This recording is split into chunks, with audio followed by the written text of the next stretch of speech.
So deciding to walk from Milwaukee, Wisconsin to Los Angeles, California, was an attempt for us to be able to start sorting through um, some of these challenges that we experienced in combat, right? So up until that point, I think one of the challenges that comes with healing is finding the time and the space to do it, to do that kind of work, to sit down and think about how these things have impacted me.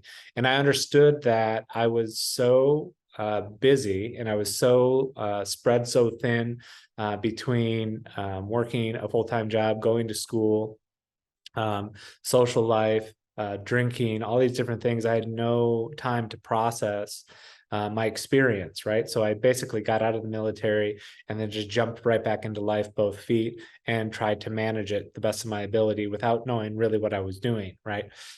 So this trek was an attempt for us to take the time to be with ourselves, to start processing our experiences in combat, because when you're in combat, you don't have the luxury of sitting back and like, how is this affecting me, or what's the political climate back home that's impacting, you just don't have that capacity or the time to do that kind of work, because walking is a really good way to be with yourself. And we set up like little parameters like, hey, we're not going to use music or headphones to kind of distract ourselves. We were in silence, and there were some times when we would walk alone, right? There'd be distance between us.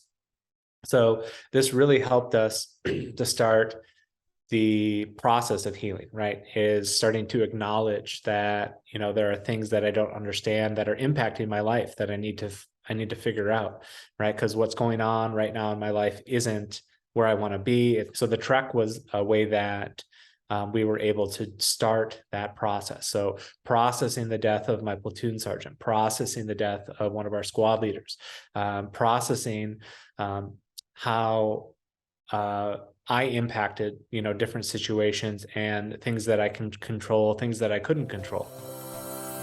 BrainLine is powered in part by Wounded Warrior Project to honor and empower post 9/11 injured service members, veterans, and their families.